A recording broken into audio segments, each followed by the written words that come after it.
Good afternoon and welcome to today's Learn at Lunch webinar. Today we will hear from Janlyn Hanna with the Farm Service Agency as she discusses disaster assistance programs that are available from the FSA. If you have questions during the webinar, please type them into the chat box in the lower right corner and Janlyn will answer them. I will turn it over to you now, Janlyn. Well, good afternoon, everyone. My name is Janlyn Hanna, and I'm the Public Relations and Outreach Coordinator for Oklahoma Farm Service Agency. I'd like to thank OSU Extension for the opportunity to share with you all today, and we're going to go through some disaster assistance programs available through FSA. As we proceed through the presentation, please keep in mind that many of our programs were implemented through the 2014 Farm Bill, which has expired on September 30th, 2018. These programs may or may not be replaced or extended by a future Farm Bill. Okay, sorry about that. I apologize, there's a step missing right there, but just as we go through the FSA program portfolio, we do have those separated by farm programs and farm loans, and so we'll discuss a few of each of those in reference to disaster assistance. Okay, so our safety net programs through FSA are kind of outlined here. These programs help producers withstand economic losses due to natural disasters, which may affect both production and price. In 2017, we had an especially challenging year weather-wise in Oklahoma. FSA was able to provide disaster assistance to help farmers recover from hurricanes, wildfires, drought, tornado, and floods, especially in 2017. Now we're going to break down the different disaster assistance programs. So the first one we're going to talk on is going to be one that's fairly new to us that just came, just was introduced this fall, and it's our Market Facilitation Program. FSA started administering this program to provide payments to producers who've been negatively impacted by foreign governments imposing tariffs on the U.S. ag market. This disrupted marketing of agricultural commodities beyond the control of producers. For a person or legal entity, payments are limited to $125,000, and these are issued for corn, cotton, sorghum, soybeans, wheat, dairy, hogs, as well as shelled almonds and sweet cherries, and that's pretty exclusive to the West Coast area. The eligible people and legal entities must also have an adjusted gross income for tax years 2014, 15, and 16 of less than $900,000. Applicants are required to comply with provisions of our highly erodible land and wetland conservation regulations. And payments are based on actual production. So either failed acres or grazed out acres will not be eligible. Producers have until January 15th of 2019 to apply for this program. Our Emergency Conservation Program is another program that's unfortunately been quite active in the last few years. This program applied heavily to the Panhandle in the last couple of years for restoration purposes after wildfires. Southern Oklahoma has also tapped the ECP program for extreme flooding. ECP cost shares on the replacement of boundary fencing, debris removal, grading and shaping, in addition to several other options, but those are some of the more traditional routes. The goal of ECP is to restore land to the farm of previous disaster conditions. Cost share payments range from 50% to 90% of cost. The county committee determines if receipts show appropriate expenditures prior to reimbursement, and maintaining records and receipts is absolutely vital to this program.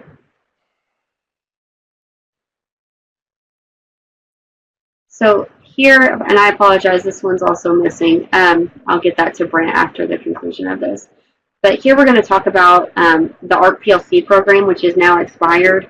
That program allowed producers a one-time election of either price coverage or production loss coverage.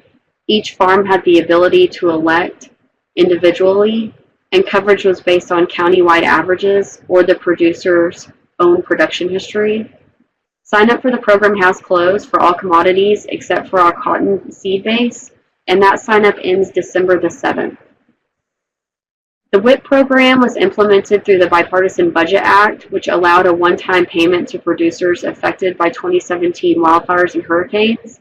Grazing crops were not eligible, so the program was a non-event for Oklahoma, but was very impactful for coastal states impacted by hurricanes and wildfires. Our NAP program offers low-cost insurance to producers on grazed crops and other crops not covered by your traditional federal crop insurance.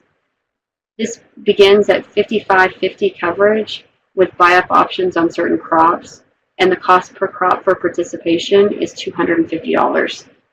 The program has been very active in the last several years with extreme drought conditions.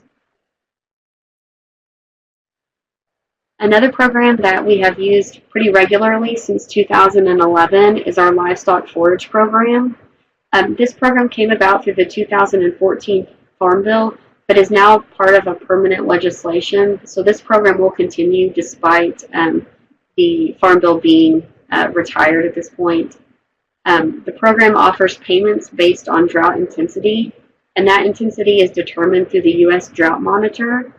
Eligibility is made on a county-by-county basis, and the goal of the program is to supplement feed costs lost during drought conditions. Fire is eligible, but that's only on federal lands. If you had a fire that caused loss to you, you could be eligible through our ECP program that we discussed earlier. In 2017 alone, Oklahoma paid ranchers over $4 million for this program. Sign up for 2018 crops ends 30 days after the calendar year. So for 2018, sign up must be made by January the 30th of 2019. Eligible livestock include beef, dairy cattle, bison, buffalo, beefalo, goats, sheep, and llamas, just to name a few.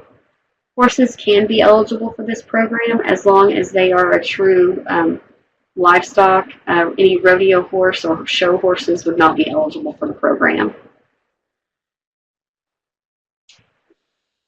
Okay, and again, I apologize. I don't know why this slide hasn't shown up for you all. Our livestock indemnity program is another cattle program. I'll just go back to this past slide so you all don't have to look at blank space for the moment. And that's due to livestock deaths due to natural disaster. Oklahoma has paid on many lightning strikes that have caused livestock death, as well as flooding conditions and some other conditions in the wildfires. The program was updated in 2018 to pay producers for damaged livestock. That change was implemented because of our wildfires in western Oklahoma. They saw that many cattle weren't actually killed, but they were damaged through the fire, and those burned animals sold for less than market value. So a supplemental LIP payment was able to be made to those producers. One vital element for the LIP program is keeping a beginning and ending inventory, as well as documentation of losses. Those three pieces, the beginning, ending inventory, and production losses, are all very vital to being paid on this program in a timely manner. Sign up for the program ends January 30th, just like the livestock forage program.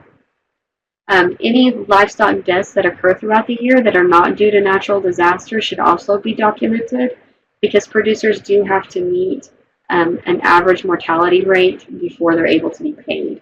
So just keeping a running log of that year to year is very helpful in this program. The Emergency Assistance Program, a lot of times we shorthand that and call that our fish and honeybee program. And then our Tree Assistance Program, or TAP, also pay on losses for production. Like the LIP program, they work on a beginning and ending inventory, but these loss payments go for honeybees, farm-raised fish, trees, vines, and bushes.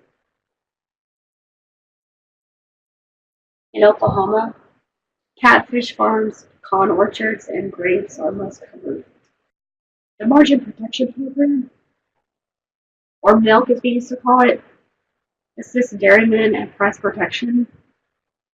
When the difference between the all milk price, including fluid milk, and the average feed cost fall below margins, a payment is generated. These milk producers are required to submit production records so that payments can be made on the production hundredweight.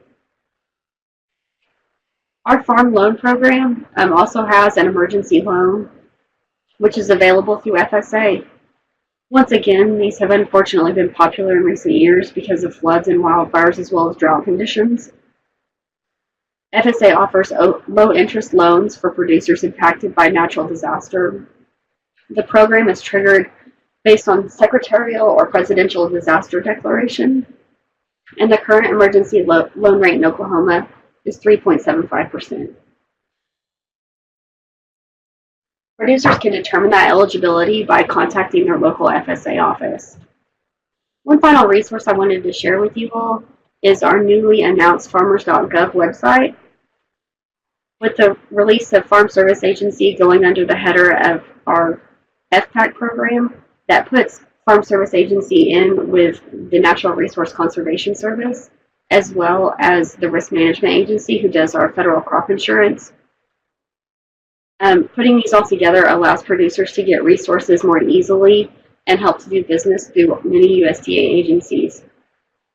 This is a mobile device friendly service, and it has an office locator, interactive calendars for online appointments, farming success stories, digital forms, a business data dashboard, and a disaster discovery tool. That tool can help customers easily locate resources after natural disasters occur. Users are connected to the appropriate recovery program for information regarding crop insurance, assistance eligibility, and on-the-ground rehabilitation. So with that, and I apologize for the slides being out of whack, but we'll get those fixed for you for when these are posted. Do you have any questions for me? I have listed my contact information there. Please feel free to reach out to me if you have any questions. And otherwise, that kind of wraps it up for me. Thank you, Janlyn. I saw Dennis had the question for the handouts, and so when we post the webinar, we'll include the slides. And then Ken had a question for you, I think regarding the livestock insurance program, if racehorses would be eligible for it. Right, that will be considered a leisure animal because of that. Obviously, that is a livestock animal, but because that is not a working animal on a farm, that would not be eligible for this program. And I'll get you all copies of the fact sheets as well. Excellent. That would be very good. I can send those out also. It looks like we're having another question being typed. And then also, oh, here it is. Would people having brood mares that produce livestock be eligible? Yes, if they're going to be producing livestock, then yes, ma'am, those would be eligible. And then also for everyone attending our webinar, thank you very much for joining us today. We appreciate your feedback and telling us how we're doing and how we can improve. So I am pasting a link into the chat box in the lower right corner. So if you click on that link and fill out the survey for us, that would really help us. And then I also wanted to remind everyone that we will have our next webinar on December 18th.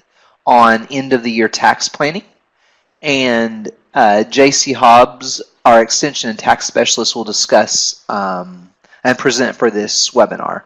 If there are not any other questions, that will be the end of the webinar. Thank you, everyone, for joining us, and we'll see you in December. Goodbye.